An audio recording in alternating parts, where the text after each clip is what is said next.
Okay. What's the best fighting game of 2018? Super Smash Bros. Ultimate. Alright, seriously, Smash can't be a part of this because the Game Awards just happened December 6th. Right after it, Smash Ultimate is the next day. The Smash legit won. People would question the legitimacy of the VGAs, so just let's nip that out the bud.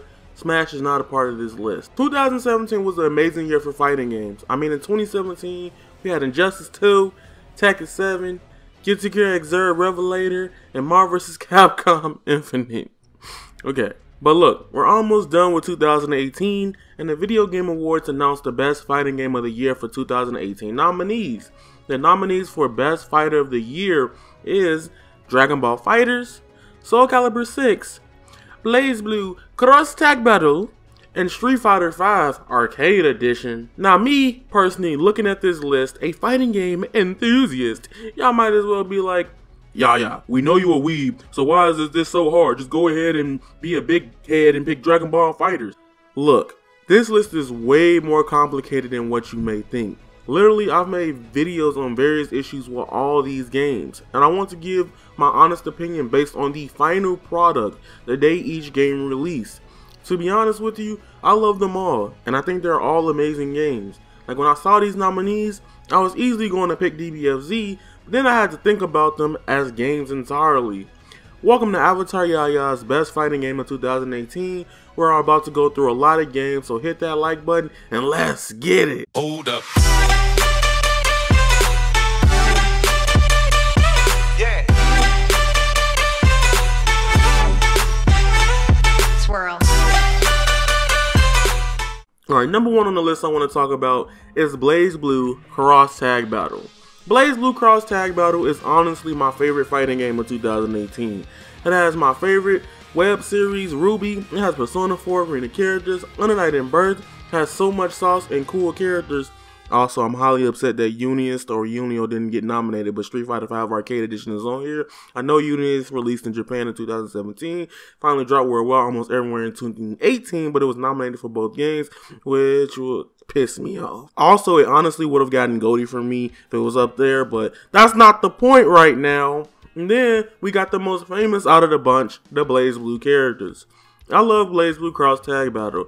It had a fire-ass story mode, online lobbies work, and had a lot of various offline modes and content. However, it's one reason why I can't give it all the praise. You all know what I'm going to bring up. The damn DLC. BlazBlue Cross Tag Battle literally almost killed itself and made the game fall off the map. You can debate with me on if you feel like the DLC was already done or it's just to get money out of us. Everybody has their own opinions. But the fact that 20 DLC characters were planned as DLC started to raise some questions in a lot of people's eyes. DLC is a touchy debate within FGC, but also the gaming community.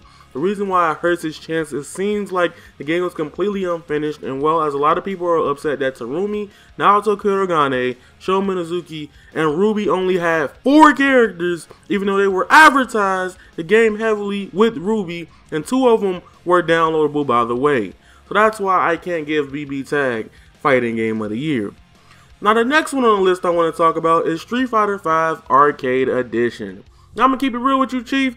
Street Fighter V got really good, but it took 2 years later. A lot of people were questioning, why does Street Fighter V Arcade Edition count like we just Thanos the original Street Fighter V back in 2015, but they still did not put Unionist. Calm down. However, everything in this game is better. It has story mode, its online is more stable, and also had a lot of unlockables. And the way Street Fighter does DLC is superb to me. I just gotta get fight money to unlock new DLC characters without using my actual money, right? Look, however, I cannot even say this is the best fighting game of the year, because technically the past iteration of Street Fighter V is still there. A lot of people don't even want to talk about base Street Fighter V and how horrible it was. Street Fighter V Arcade Edition is one of those games that has already been tarnished due to its past version of itself. They could literally make Ultra Street Fighter V Arcade Mega Edition and people automatically going to say, but wasn't Street Fighter V bad? Street Fighter V Arcade Edition is a really good hype way to get people hyped back into Street Fighter. However, just thinking about the past with the game was too painful to even think about a new iteration, and just completely erasing that from history is not happening. We really gonna need Thanos to snipe probably 2 times for the Street Fighter V. But this leads to the easiest and ultimate question. What is the best fighting game of 2018? The game with the most impact or the game with the best quality? Dragon Ball FighterZ. Dragon Ball FighterZ literally is one of the few games that broke Twitch records and even took down Fortnite for a moment of time. EVO's 2018 Dragon Ball FighterZ Sunday Finals saw Twitch viewership rocket up to over 257,000 concurrent viewers, making it the most wanted game of the tournament. It also broke EVO's records for the highest viewer count of a main event on Twitch. This is literally the biggest fighting game in history, almost, and I think everyone in the FGC is happy to see fighting games be at the peak earlier this year. Dragon Ball FighterZ did everything right. Many character reveal trailers for the new roster fighters. The game is the most realistic to the anime of all time in Dragon Ball games. The game is beautiful, the combat is fun and very accessible. Even if you do have gripes with the core mechanics of defensive play or how you feel about the combat system, the game is literally one of the best anime video games of all time. However, there are a few really bad things about FighterZ people may have been forgotten about. Dragon Ball FighterZ netcode on day one is still horrendous right now, from fighting various people with frame delay of 19 plus or just not being able to find a match.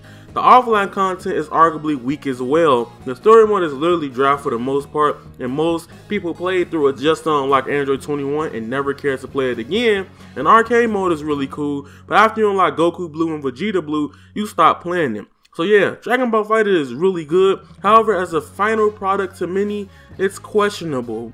A lot of people are going to pick Dragon Ball FighterZ is because it's something Dragon Ball fans always wanted. A 2-day fighting game with their favorite anime characters portrayed beautifully. I try not to feed into nostalgia, but I do believe this may win Fighter of the Year straight from hype. But like I said earlier, it's not so easy to meet. But yeah, so if it's not DBFZ, what's the fighting game of the year? Now, you probably know I recently put this on the channel and I've talked about it a lot on the channel in 2018. I'm going to say Soul Calibur 6.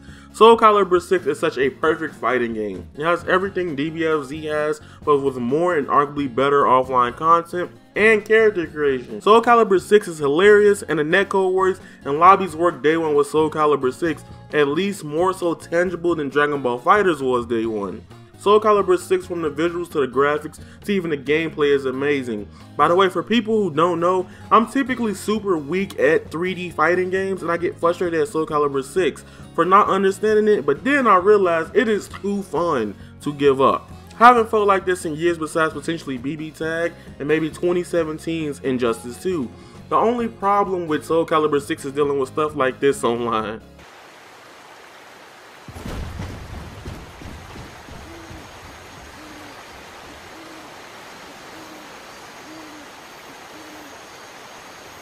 My final verdict is that all of these games are literally fighting game of the year material, every single one of them. But I do believe, or more so I think the best fighting game of the year, strictly based on content and the final day one package, the release of the game, goes to Soul Calibur 6.